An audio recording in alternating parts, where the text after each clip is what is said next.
bergabung di AP Bicara. Nah, pada pertemuan ketiga kali ini, mungkin saya ditemani oleh Pak Giri selaku dosen Administrasi Publik Unisa Yogyakarta. Nah, mungkin di sini sore ini kita bakal membahas mengenai advokasi kebijakan publik, yang tentu ini menjadi sebuah gambaran atau menjadi sebuah turunan dari tema kemarin atau tema tadi yang tadi kita bahas, yaitu mengenai kebijakan publik. Nah, mungkin sebelum sampai ke sana, advokasi kebijakan publik ini seringkali kita lihat atau mungkin kita lihat secara teknis atau secara praktisnya itu bagaimana mahasiswa memperjuangkan sebuah kebijakan agar sesuai dengan kebutuhan masyarakat seperti itu. Bagaimana mahasiswa melakukan demonstrasi dan sebagainya, itu gambaran saya sebagai mahasiswa dulu nih Pak. Nah, namun secara definitif maupun secara artian itu kita juga harus mengerti gitu agar kemudian kita memaknai advokasi kebijakan publik itu secara baik. Nah, mungkin untuk pertanyaan pertama nih Pak, di sini saya ingin bertanya mengenai advokasi kebijakan publik itu secara definitif itu seperti apa dan peranannya dalam proses pembuatan kebijakan publik itu seperti apa Pak? Oke. Yang pertama, advokasi kebijakan. Kita dari kata advokasi dulu nih, yang artinya kurang lebih memperjuangkan hal-hal yang memang diinginkan oleh sekelompok orang atau masyarakat. Kemudian jika disandingkan dengan kata kebijakan menjadi advokasi kebijakan, kurang lebih berarti memperjuangkan sesuatu hal atau sesuatu masalah atau sesuatu tujuan yang itu kemudian menjadi keinginan masyarakat. Seringkali kita lihat bahwa di sekitar kita ada juga kebijakan itu yang kemudian ketika diterapkan atau diimplementasikan tidak sesuai dengan harapan masyarakat. Tetapi masyarakat juga tidak punya cukup kekuatan untuk merubah atau ingin merubah kebijakan itu. Maka membutuhkan pihak-pihak lain, kepanjang tangan masyarakat untuk mengadvokasi, memperjuangkan. Apa contohnya? Kita coba angkat isu-isu terkini mengenai misalnya kebijakan pendidikan di Indonesia. Kita dulu di awal pendaftaran sekolah disibukkan dengan zonasi yang kemudian itu mendapat banyak atensi dari masyarakat. Kok ini kami tidak masuk, kok ini malah masuk dan seterusnya. Kemudian diadvokasikan bagaimana evaluasi dari kebijakan ini. Yang terbaru mengenai perilaku siswa, kita cukup perhatian juga Mas Wiki. Di banyak daerah Indonesia itu banyak kasus yang melibatkan guru dan mahasiswa. Seringkali kemudian guru itu menjadi sebuah profesi yang penuh dilematis saat ini. Di satu sisi berkewajiban untuk mendidik, di satu sisi yang lain sangat dekat dengan konsekuensi hukum jika kemudian cara mendidiknya dianggap salah. Nah, hal seperti ini sangat layak untuk diadvokasikan, untuk diperjuangkan ke depan. Harus ada kebijakan apa supaya guru nyaman mengajar, kemudian juga tidak dihantui oleh perasaan-perasaan yang tadi dianggap dekat dengan urusan hukum. Jangan sampai nanti guru menjadi acuh tak acuh pada murid yang kemudian membuat pendidikan kita semakin tertinggal. Kira-kira seperti itu. Nah, tadi kan berbicara mengenai sekelompok orang yang memang pada akhirnya menjadi perpanjangan tangan untuk melakukan sebuah advokasi kebijakan. Nah, di sini bagaimana sih Pak langkah-langkah untuk mengadvokasikan sebuah kebijakan publik agar kemudian ini dilaksanakan secara runtut dari identifikasi hingga evaluasi Pak? Ya, sebenarnya tidak ada dalam konteks advokasi kebijakan, memang tidak ada profesi khusus gitu ya yang kemudian harus profesi ini yang bisa mengadvokasi, tidak. Beda dengan advokat atau konteksnya pengacara hukum ya, itu memang harus sekolah khusus ya. Tapi dalam konteks advokasi kebijakan, bahkan Mas Bigi pun atau saya bisa saja menjadi kepanjang tangan dari masyarakat untuk mengadvokasi sebuah kebijakan. Modal yang perlu dimiliki yang pertama adalah pengetahuan akan masalah itu. Masalah kebijakan ini kira-kira apa sih yang akan diperjuangkan, kemudian yang dituju itu apa, yang dipermasalahan apa.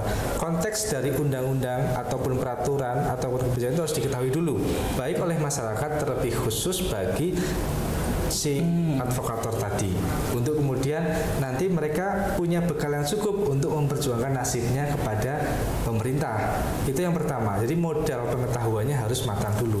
Yang kedua tentu punya kemampuan untuk berbicara.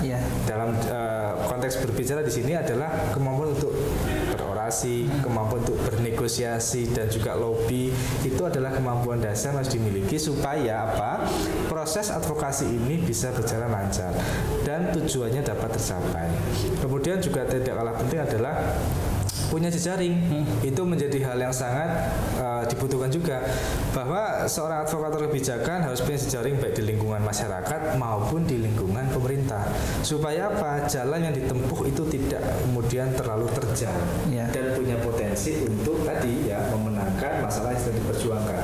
Itu beberapa kebutuhan dan juga syarat-syarat bagi seseorang ataupun kelompok dalam upaya untuk mengadvokasi kebijakan.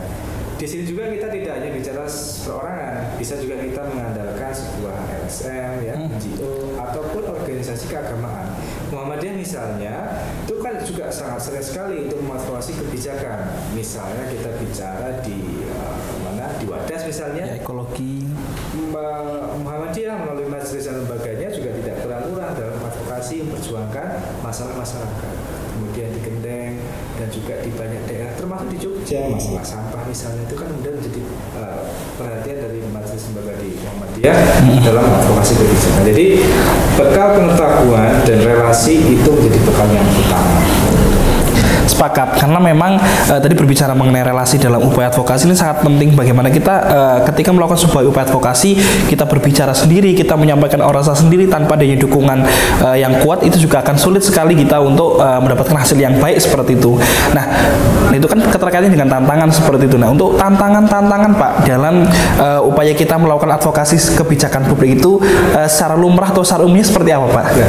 Oke, bicara tantangan, advokasi dan tantangan itu sebuah sahabat yang tidak bisa dipisahkan. Bicara mengenai advokasi kebijakan, dulu Indonesia pernah punya pejuang advokasi kebijakan dan pejuang HAM yang sangat-sangat, menurut saya ya, meskipun saya dulu masih usia kanak-kanak ketika beliau masanya beliau, tapi menurut saya sangat-sangat totalitas dalam memperjuangkan hak manusia atau hak masyarakat. Almarhum Munir, kita bisa tahu sepak terjang seperti apa. Bisa dikatakan banyak kalangan pemerintah maupun pejabat yang takut juga pelanggaran hukum maupun isu-isu yang terkait dengan HAM kemudian dikulik oleh Munir. Nah, seperti itu kemudian tentu tidak mungkin tidak punya tantangan. Bahkan tantangan yang paling tinggi atau prestasi tertinggi aktivis waktu itu dianggap sebagai sebuah prestasi tertinggi ya, ada sebuah kematian yang ternyata itu terjadi pada almarhum Munir. Kita kembali soal kebijakan tadi, advokasi kebijakan, bahwa tantangannya adalah tadi kita akan berbenturan secara langsung maupun tidak langsung dengan pemilik kepentingan yang lainnya. Masyarakat kan punya tujuan dan kepentingan yang bisa jadi tujuan kepentingan tadi tidak selaras dengan tujuan dan kepentingan pihak lain. Misal apa, masyarakat ingin sumber air ini tetap ada, kemudian pihak lain menginginkan bahwa gunung ini harus dikeruk untuk tambang misalnya semen dan lain sebagainya yang nanti akan mengurangi debit air. Dua hal itu kan bertentangan. Nah, advokasi kebijakan nanti kemudian akan memperjuangkan tadi salah satunya, otomatis akan bertentangan. Maka hambatan-hambatan, jegalan-jegalan, intimidasi, bahkan tadi ya upaya-upaya kriminal itu sangat dekat memang dengan seorang advokator kebijakan. Maka dari itu tadi ya, selain punya pengetahuan dan juga relasi, juga harus punya mental yang kuat dan teguh. Karena tidak jarang juga ketika sedang advokasi kebijakan itu sang perantara tadi perjuangan itu digoda dengan ya materi, uang dan posisi dan sebagainya.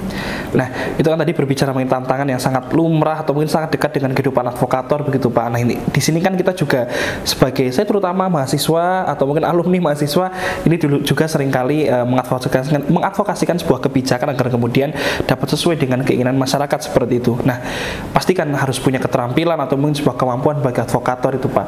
Nah, kalau dari pesan Bapak sendiri gitu Pak, keterampilan dan kemampuan seperti apa sih Pak yang dibutuhkan oleh advokator? Oke, yang pertama mereka seorang advokator kebijakan ya, baik itu perorangan maupun lembaga itu satu harus punya planning yang jelas. Mereka adalah konseptor dan juga seorang inisiator, konseptor dan juga implementator. Jadi mereka merangkap semuanya. Dia harus bisa merencanakan juga eksekusi, harus matang. Nah, artinya dalam konteks ini mereka harus bisa menjadi seorang manajerial yang unggul, yang kompeten. Kemudian juga nanti bisa eksekusi dalam ranah teknis dia harus bisa sangat diandalkan. Nah, oleh karena itu kemampuan tadi manajerial dan juga kemampuan untuk melakukan lobby, negosiasi, ya, kemampuan untuk meredakan suasana yang tidak kondusif menjadi suasana yang kondusif. Lalu tadi mereka harus pintar mencari celah data dan celah aturan. Karena sekali lagi begini Mas Biki dan teman-teman semuanya, bahwa aturan yang dibuat oleh pemerintah ya pasti sedikit banyak ada celah yang bisa dimanfaatkan. Nah, tergantung celah itu akan dimanfaatkan oleh siapa, oleh pihak yang mengepentingkan kepentingan masyarakat luas atau pihak yang mementingkan kepentingan segelintir pihak. Nah, dalam konteks ini evaluator kebijakan tentu ya harus berada di pihak masyarakat. Nah, celah-celah tadi harus bisa dimanfaatkan, digali dan dicari counternya untuk kemudian bisa diperjuangkan untuk mencapai tujuan masyarakat seperti itu. Oke, nah ini sangat menarik ya membahas mengenai advokasi kebijakan publik. Apa yang disampaikan Bapak tadi mengenai definisi advokasi kebijakan publik sampai bahas mengenai keterampilan dan kemampuan seperti apa yang harus dimiliki oleh seorang advokator gitu. Agar kemudian kita sebagai mahasiswa tidak hanya secara membabi buta menyerang atau mungkin kita melakukan advokasi kebijakan ini waton atau mungkin asal-asalan seperti itu. Namun ada beberapa hal secara definitif yang harus kita perhatikan. Karena bagaimanapun juga kita selaku mahasiswa Pak ini menjadi garda terdepan dalam mengupayakan atau mengusahakan agar kemudian kebijakan ini selaras dengan kepentingan masyarakat itu sendiri. Karena salam cinta, salam perjuangan, karena dengan cinta kita berjuang. Seperti itu. Nah, mungkin terima kasih kepada Pak Giri yang telah menemani AP Bicara pada sore kali ini membahas mengenai advokasi kebijakan publik. Mungkin sekian dari kita. Jangan lupa nonton terus part-part selanjutnya dari AP Bicara. Kurang lebihnya mohon maaf. Billahi fisabilillah, wassalamualaikum warahmatullahi wabarakatuh.